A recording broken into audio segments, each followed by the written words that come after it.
Chceš vedieť tajomstvo vypracovaného brucha? Ak si myslíš, že tisíckami podobných takýchto skracovačiek si vytvaruješ svoje brucho a budeš vyzerať ako fitnesska, tak máme pre teba lepší nápad. Namiesto toho potrebuješ robiť funkčné, komplexné cviky na stred tela, ktoré môžu byť prospešné pri bolestiach krížov, podržia ťa napríklad pri nosení ťažkých nákupov alebo pri zdvíhaní detí. Máme pre teba 3 cviky. Prvý je bočný plank. Potrebuješ kuchynskú stoličku. Umiestniš si lakeť pod rameno, horná noha bude pokrčená v pravom uhle na stoličke, spodná noha je krásne vystretá a dáš si 10 opakovaní s 2-sekundovým zadržaním a to 10. opakovanie podržíš hore 10 sekúnd. Side plank.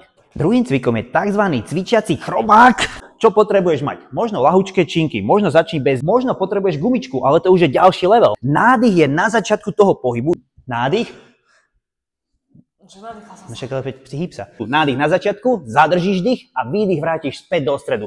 Maj chodidlá vo flexii, drž koleno pekne nad bedrom. Tretím cvikom, pre mňa tým najdôležitejším je toto unilaterálne kráčanie. Držíš kettlebell, my máme 16 kg, použij niečo podobné. 20 kolien hore do výšky bedier. Predstav si, že tu je vodováha, maj pevné brucho, ramená v jednej výške, táto ruka môže byť pekne upažená hore a toto je krásny cvik na spevnenie tvojho stredu tela. Pozri do popisu presný počet sérií a opakovaní a začni cvičiť stred tela správne.